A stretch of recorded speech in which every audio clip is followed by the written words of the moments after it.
Dito tayo sa Burger and Mommy House. Medyo palalim siya, oh. Try natin ng kailang mami. Medyo parang high din siya. Ayan. Take out tayo. Try natin ng kailang mami.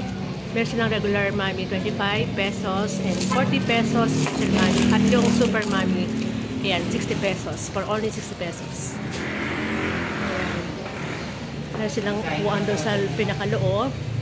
Ayan, paakyat yan. Para siyang high din, mamihan. Siyempre, meron din silang sandwich. Yan. Pares at beef mami. Yan. Waiting for the orders. For take-out lang po tayo.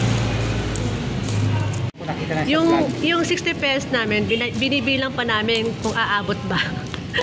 Last minute na lang yan doon sa aming huling araw na sa bakasyon. Kinita namin sa vlog. So, syempre, kinita. Wala pang kita. Tapos, meron din silang display na mga lumang lampara. Totoo talaga siya, oh. Diba? Ayan. Tapos, meron din siyang ito pa. Lampara talaga. Pag nagtingin kayo sa bihagdanan, ayan. Meron din mga tawag dyan?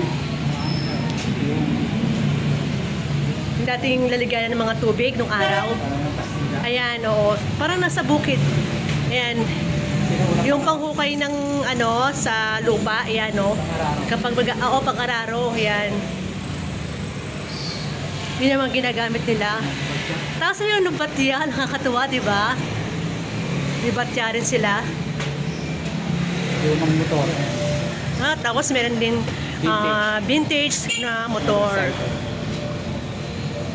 Kaya kung maghahanap kayo ng setup dito sa may Silimbata, yan, dito lang yan sa Burger and Mommy House. Thank you for watching, everyone.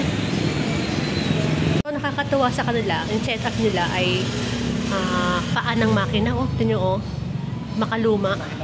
Hindi lang isa. Ayan, oh. May singer. Ayan, pangatlo. Ito pa, oh, sa ilalim. Apat. Halos lahat ng kailang table ay, ayan, puro singer, paan ng makina. Tapos doon sa loob, ayan, makaluma rin yung style ng mga upuan niya. Nakakatuwa, diba? Ayan.